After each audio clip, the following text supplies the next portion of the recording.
Thank you for joining the session today. Today's session, I would just be, I wouldn't want to get emotional, but I will be speaking about some of my perspective of view as, you know, a professional, a business owner, a startup founder in Nigeria. What I've seen in the past and what I believe, we can do as a collective together going into the future. So please, I'd appreciate if you stay tuned and stay locked to this session. And if you have any question for me, let's interact on them together.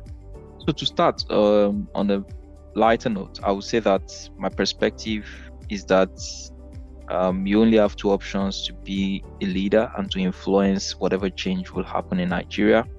Is either you are a political or an economic leader. There are different other forms that might be far and in between, but I believe that most of them ends up carrying this power, either economical or political. And depending on where you belong or where you find yourself, that's what you really need to double down on and focus on and see what you can do. One of the major challenge or the concern I always have about Nigeria as a country is that when we seem to say things are not working and valid enough, one of the things I'd always thought of is, one day my children will ask to say that, oh, Daddy, this complaint that you're speaking about, what did you do? What was your part that you played to influence a positive change or to change the narrative? Because as it were, we wouldn't really say that all the change we'll see in Nigeria will depend on only the political leaders and how they shape the narrative. Both young and adults, whatever we have, whatever we do, we have a part to play. We have an influence to wield and, a shaping to do. The bit where we need to be sure exactly the path we need to play or what we are doing to change the narrative is a huge major focus. Because most times we ask ourselves, what will Nigeria give us or what will we get from Nigeria? And as good as it is, we also need to find a place where we are also adding a value or solving a particular problem or shaping a particular important narrative in Nigeria. And I'll be giving some of my own examples, both in business and personal life. And I hope that this will shape someone's thoughts and also give an idea to how you can find an opportunity to solve a problem or be part of your community to address a nagging issue, a nagging problem. All right. So 20 years ago, I was in my third year in the university. And I observed in my hometown that there was a similitude of a crisis where the young girls were having a lot of, high numbers of teenage pregnancy. And I asked myself what we need to do or what can we do. Engaging with peers or young ones like myself, because then I was not, I was still a teenager. And engaging some of my peers and asking some of the questions, I realized that the problems stem from more or less like a mentor or people these young individuals can look up to. Fortunately, unfortunately, or fortunately or unfortunately, the young girls involved were almost just closing out from their senior secondary school. And in their family, they seems to be almost like the most educated. So this begs the question to say, who are they looking up to in their family? Who is, a success or an eye flyer that they can pattern or shape their life and their goals or life objectives just like. Fortunately, for most of them, there are none. Also, some of them were no longer staying with their parents, they were staying with their grandparents. And the grandparents were not educated, they didn't see the issue as a major challenge. They figured, oh, it's all right, it's just one of those things they will learn as they grow up. And I thought of a creative solution. When I thought of that solution, I asked how we can then execute it, because the best solution I thought of was education. How to educate the girls on what they need to understand, the impact to have on their future, and how they can make critical life choices and decisions to ensure that they don't follow in that state, especially for those who are yet to get to that stage of that formative experience. So when I thought about it, I realized that to solve this social problem, one has to influence at least from age 14, maximum 15 and below. So I thought of like a summer school program where we can use the let me say the screen of education or the platform of education to draw in all these young people, and from there we could then send the message across. So I created a flyer, sought out for volunteers, got young people involved, and then we went into the town, shared the flyers, wrote to the local government, got the venue, a school venue for the summer program. It was about 6 weeks to 8 weeks of intensive training, mathematics, English, and STEM subjects. And as we went along this program, every Friday was then dedicated to sex education.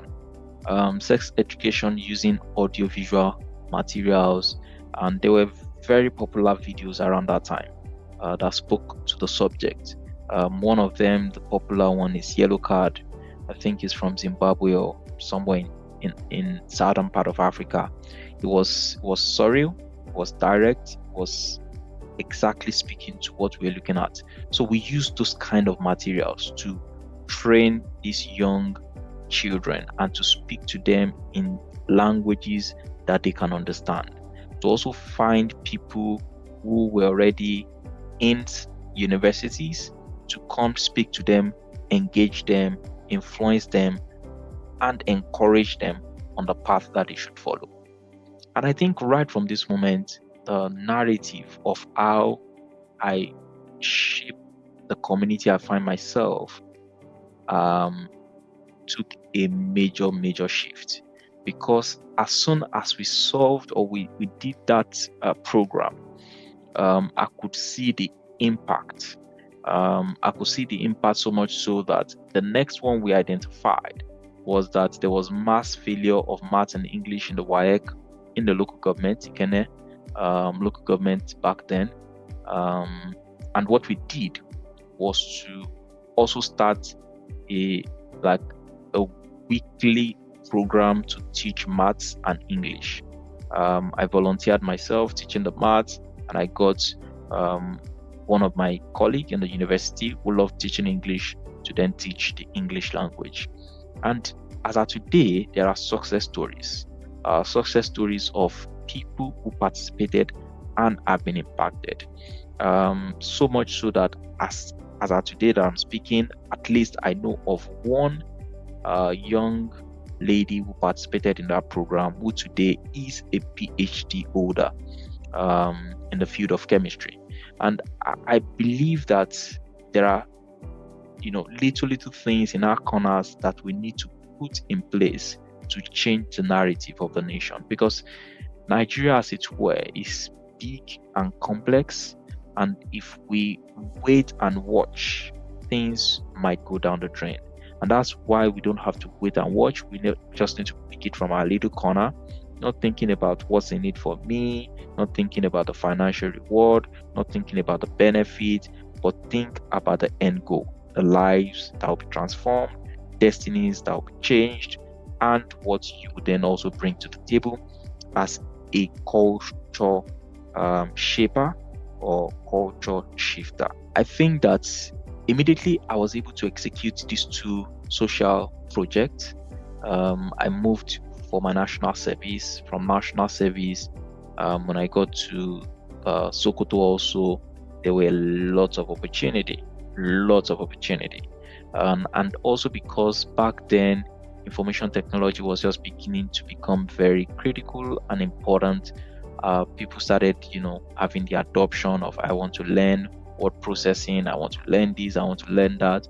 So when I got down to Sokoto, I was able to also volunteer. I think by this time it was a paid volunteer service to train people on how to use computer, the components of computer and everything about information technology back in the days. And I think this set of projects shaped my narrative so much so that till date, I have been able to continue on that trajectory. And I don't want to speak about some of the things we are doing now so that it doesn't look like we are trying to blow a trumpet, but there are areas of education where we see the need that year on year we intervene. I and some collections of my friends, we intervene to ensure that we are able to help, whether it's a young girl, whether it's a young boy, to understand the value of education and to embrace that bit. All right. Then maybe some interesting or uninteresting side. One of the things I've also then have battles or challenges with is how we move across, borders. The safety when it comes to the movement of people, the movement of goods, the movement of resources. And I think that we need to improve on what we do. That aspect of problem has not excited me to find a solution to. And hopefully, knowing full well that you can't solve all the problems that you meet on your way, but you just need to find, do your best in your little corner to see what you can do. So what I observed is that when you move across the nation back then, things were not so smooth. I don't know about now. I could remember one of my experience while I was traveling from Sokoto to Lagos. It was such short journey that I went to check my email in Benin KB. And after checking my email in Benin KB, I went back to Tambuwal, my place of primary assignment.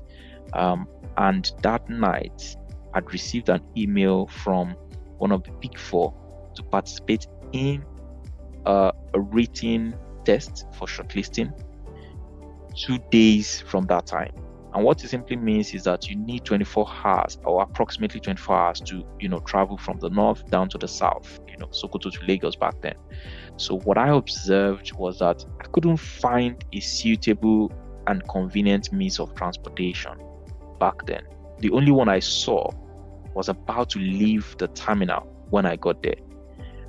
Being a Lagos boy, if you are not a Lagos person, you will not understand the next scenario, and you can close your eyes. But being a Lagos boy, just like you hop on the motorway, I hopped on that luxurious vehicle, paid for my fare, and then I was told that I would need to stand as a passenger from Benin KB to Lagos. Just a quick estimate so that I'm a bit direct. 842 kilometers. You can imagine yourself standing for about 14 to 18 hours just to transit from one location to the other. I think that would have been better, or that was an experience I didn't like. But on another occasion,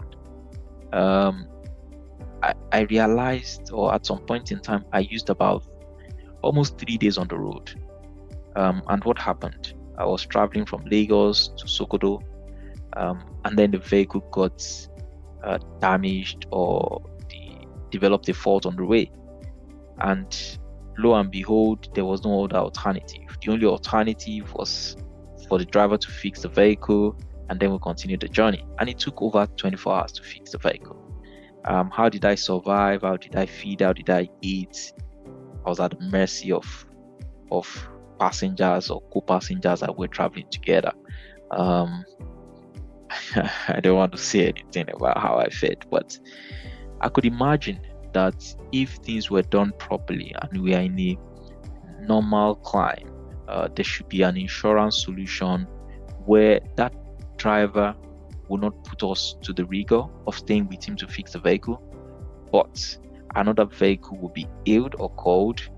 The insurance takes care of the costs, and we continue that journey. We'll be safer, we'll be healthier, we'll be happier. Life seems, to be better. So I would imagine, and I think this is critical. This is important. Now, moving to business ethics and some of the practices I've seen myself encounter. One of the toughest one is when we try to break into new territories. I could remember 5-6 years ago when you break into new business environments to solve a problem, provide a service, be a contractor. You see yourself coming into some of these organizations that genuinely have problem for you to solve. But immediately the contact, whether it is in procurement or in IT or any endeavor, or that add the interface to that value or that service within the organization, leaves business organization, it seems to becomes a shady engagement with the organization. You see all sort of backdoor conversation. For this to happen, you need to talk to Mr. A. Mr. A will request for a gift or an envelope or a payment, and you ask yourself, how did we get here, or how do we want to change the narrative of the nation if we bring up these unethical business practices? It's so bad that in my personal estimation, I may be wrong, I would say that the private sector is more corrupt than the public sector. And this begs the question where some investors, I can remember Richard Branson having a quote to say that Nigerians are great people, but the government officials are corrupt and they would not help him to do business when he was about to launch Virgin Nigeria. I can't remember exactly what squashed that business entity or that business project at the end of the day. But what begs the question is that if Nigerians are great people, where are we then getting the leaders from? Where are we getting our leaders from? Are the leaders coming from neighboring countries? Are they coming from space? Are they coming from another continent? I don't think so. I believe the leaders are within us, and we are only producing, in quotes, some of the behaviors that are hidden and are in the background. Because as of today, if someone replaces a leader in the community, or what are the premonitions of that leader? What are the thoughts that leader had already imagined he or she will implement when they get to power? And you say all sort of funny tendencies, ideas, behavior that we tend to embrace, that we tend to accommodate, that we do not try to speak about or speak against. And I think this is critical. This is really, really important, because if we want people to grow up in a sane environment and want them to follow global business ethics and practices, then we must start understanding that there must be, what do we call it now, punitive measures for people who are doing illegitimate business ethics and practices. This is critical and this is important, because the Nigeria we have today, I believe, can be better. I believe can be more suitable for people to build their businesses and grow a global conglomerate, a global entity right from Nigeria. All right, I'm a bit, let me say, careful on some of the subjects I can touch and the ones that I cannot touch. In summary, the good I would say Nigeria has given to me is that it has built resilience in me. During the COVID, when people were talking about the VUCA world and all that, I could resonate with that bit of resiliency that comes with almost every Nigerian. But one thing we need to then ask ourselves is that for how long are we going to stay resilient, and what will be the breaking point? We have recently seen what has happened in Nepal. I don't hope for such in Nigeria, but these and many more are the things that happens when the resilience of citizens get to a breaking point. And this is where I believe that each and every one of us needs to ask ourselves the important questions to say, for how long we accommodate, incompetency, accommodate corruption, accommodate nepotism, accommodate racism, and then some of us even exhibiting this behavior. It's important that we take note that if you are not going to be the solution, then don't create the problem. All right. And then going back to business environment, I've also seen in terms of those who are in career, I've seen people who have great careers take a leap, move to another organization, and just because they were not conscious of the culture of the new environment they are going to, they found themselves going into toxic business environment that does not have the similitude of the structure that they are coming from, and inadvertently ruining their sky high, great career. And I think this is where we need to ask ourselves the questions to say that, what kind of organization do you want to be part of? And how do you do your background check to ensure that you are not just assuming that because an organization have a brand or a brand equity that looks attractive from outside, you go in and then suffer for not checking properly before you venture into it. And this is where, if you have a good career or a great career and you want to switch to another organization, you need to watch carefully and ask yourself, what is the culture in this organization?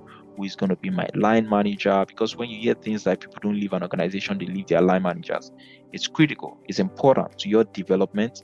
It's important to how you metamorphose as a leader or as an employee of the organization you are about to go into.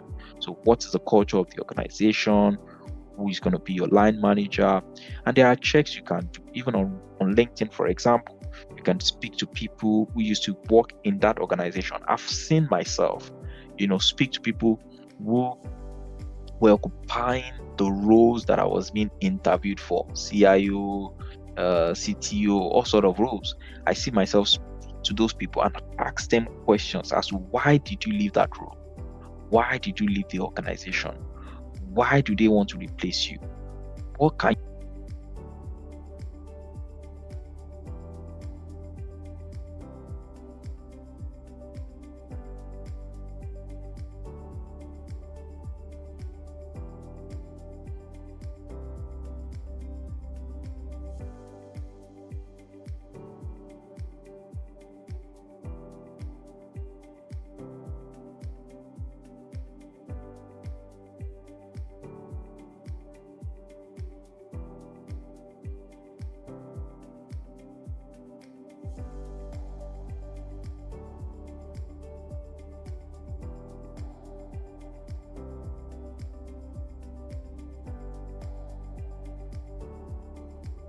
I think that organizations or employers are not loyal, and the employees should not be loyal to them.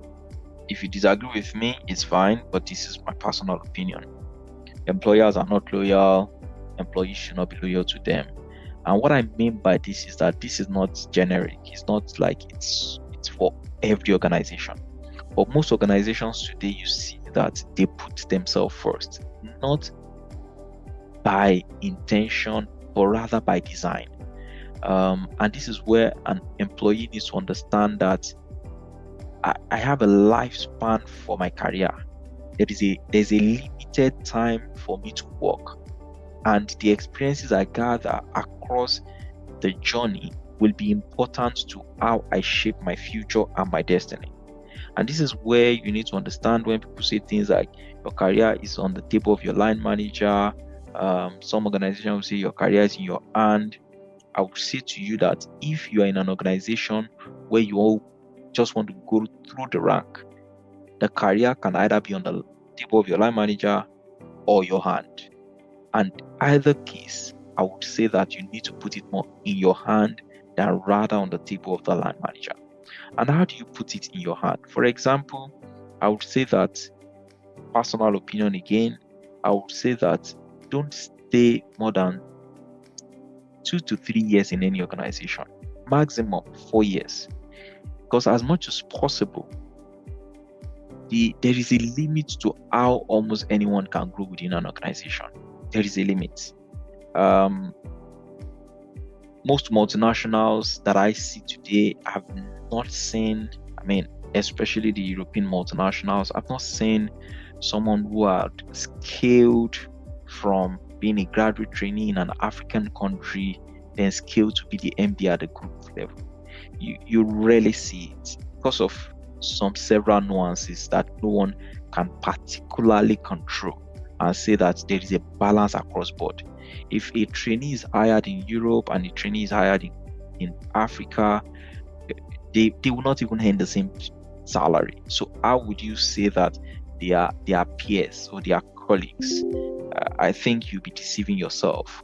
So you need to understand that as much as possible before you then venture into building a business of your own, or you even want to work with the organization for the rest of your life, you need to take your time to see different culture, different environment, different business strategy, business, thought processes, and that will help you have a formative, constructive, holistic, strong portfolio, both for your career, for your business, even for any future that you want to build. So, a conclusion: don't be loyal to any employer. Use 2 to 3 years and move on.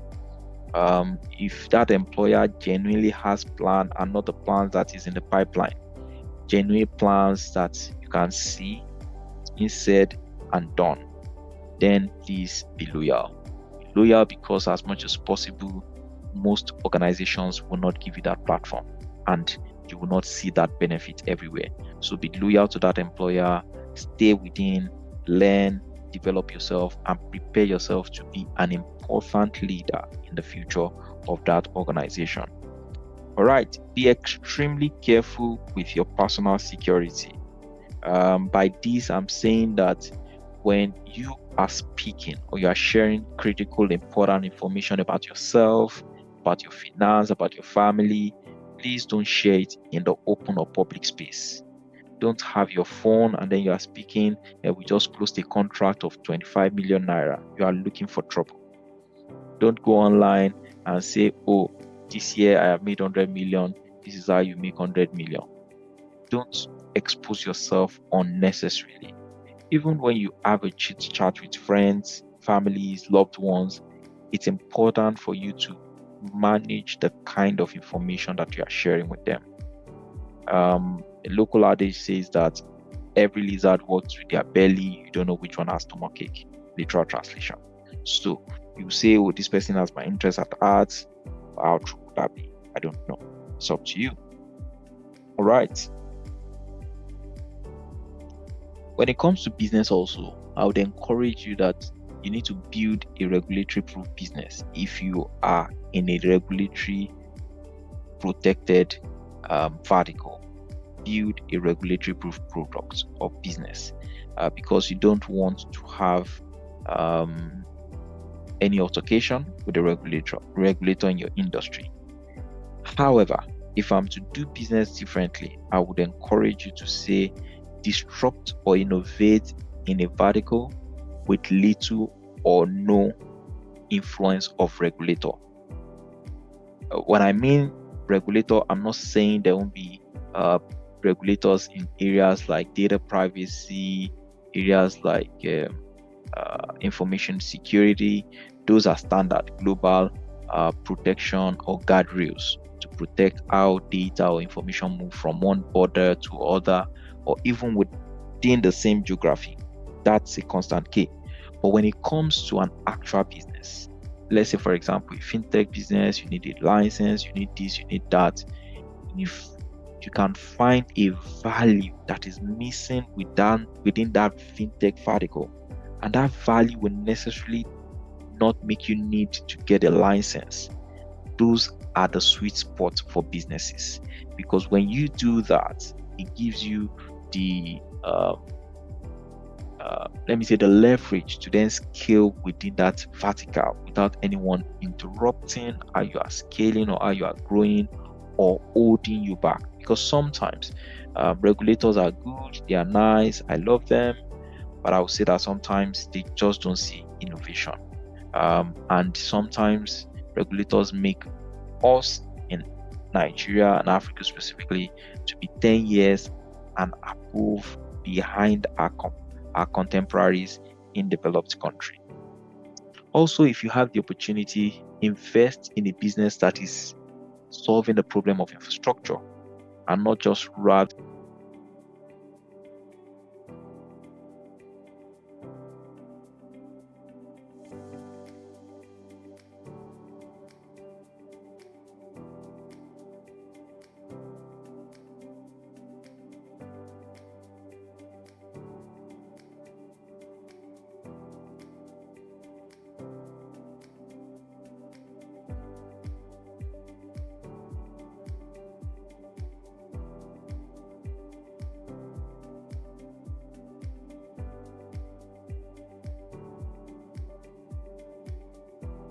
of people that are then passing that road in the past 10 years have doubled.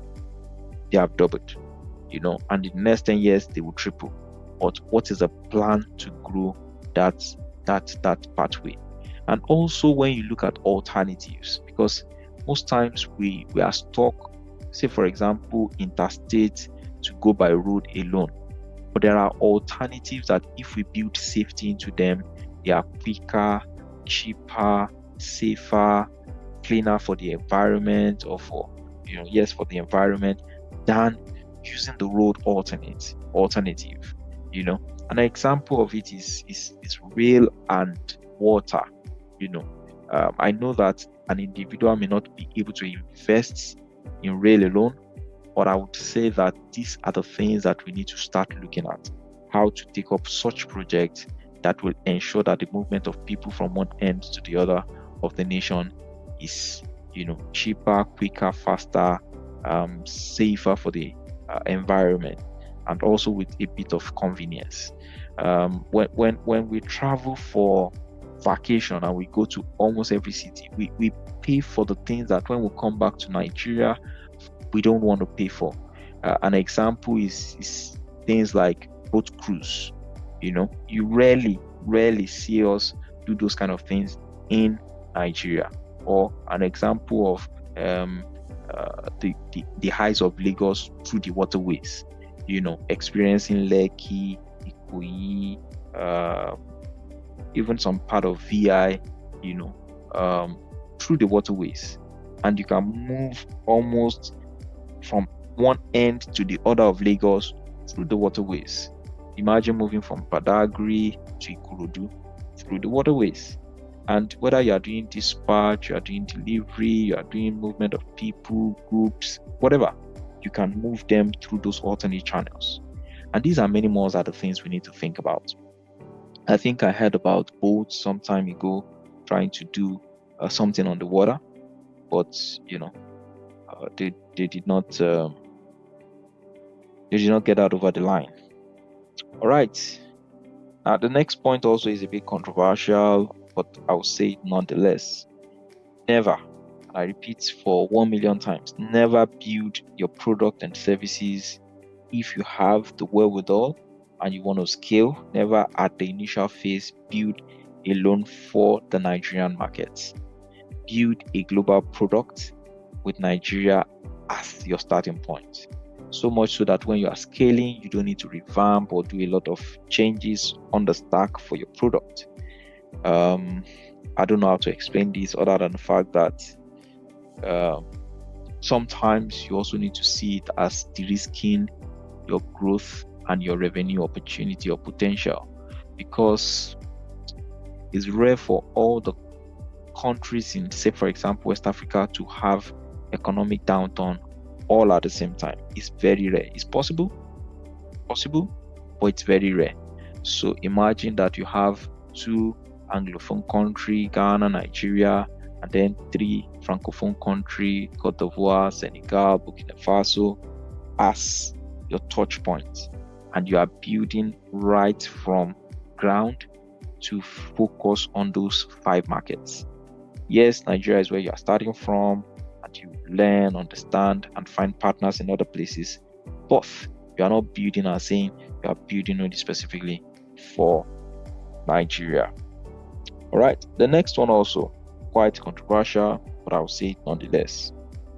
Never offer or receive bribe. Never offer or receive bribe. I think that we have a society that sometimes we question our line of faith or our path of faith. Because when you look at nations that are not as religious as ours, which is Nigeria specifically now, they are more prosperous. They are more prosperous because the rules, the governance, the ethics, I wouldn't say they are angels, but at least there's a bit of moderation, there's a bit of control, unlike our environment that is as good as everyone does it, and if you don't do it, it's a crime. And this is where you need to ask yourself the question, what change are you asking for if you are part of the problem? What change are you asking for? Why would you say government officials are corrupt and you are the one unlocking the corruption with them? You are the one facilitating the corruption with them. This is critical, and I've said it earlier and I will repeat.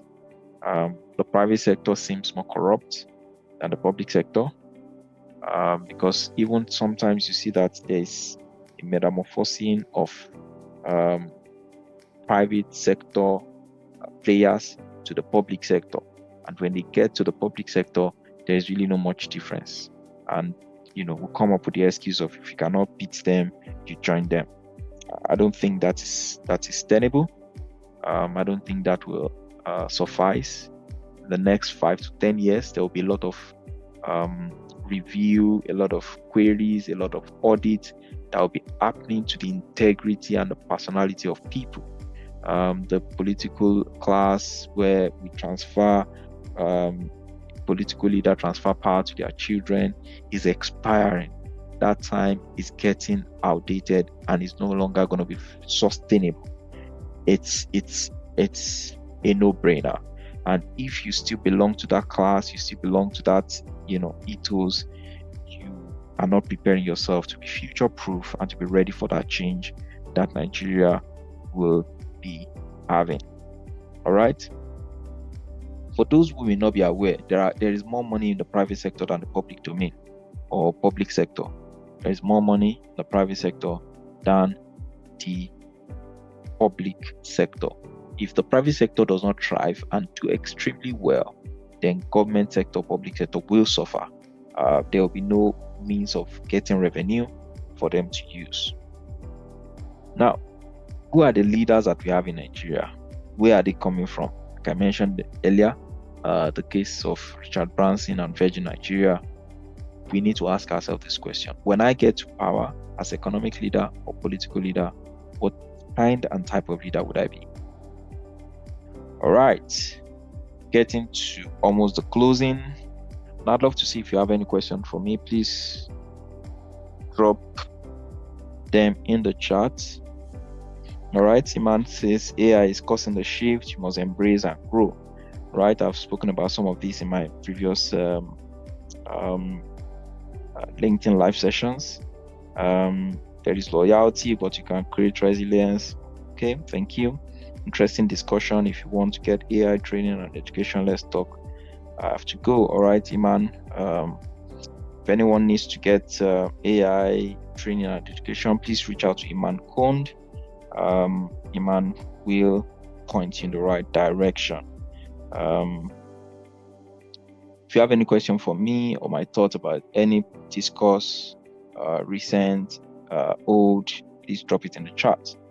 Now, the last thing I'd love to say, I wish I could use all my time on this, but I think it's personal and it's important. Don't give up on your dreams. Don't give up on your dreams. They are all valid, irrespective of what the external factors are saying. The truth you speak to yourself is what is the most important truth. And that's what will germinate at the end of the day. And this is where we need to be very careful what we pass into the minds of our children, because the battle is won or lost in the mind. There are some children that today they don't see themselves as a success on the path to success because everything they can see in their lineage, in their home, around them does not speak to success. And this is where parents must be careful to understand that if the external, the outer part of your home is not in good order, things are, when you come into your home, please create a similitude of normalcy for your children.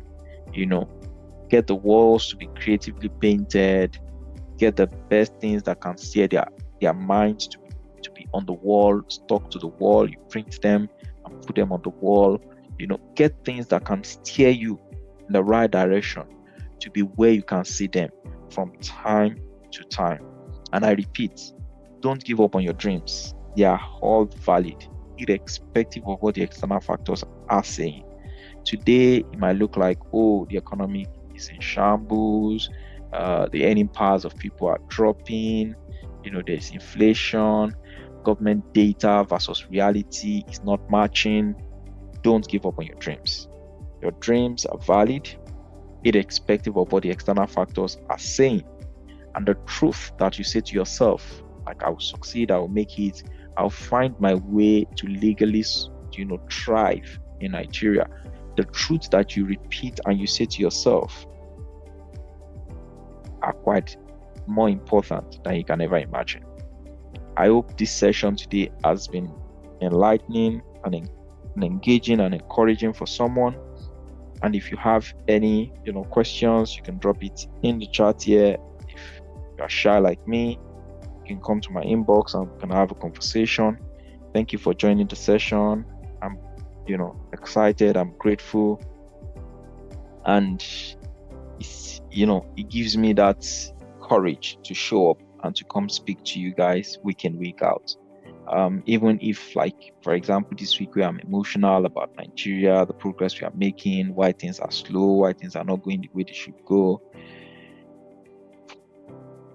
I would always still show up because I know that you'll be here to be engaged, encouraged, and to learn, something that will transform your journey.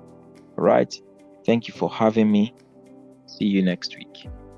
And I hope it's going to be another engaging, exciting time as we converse again next week. Bye for now.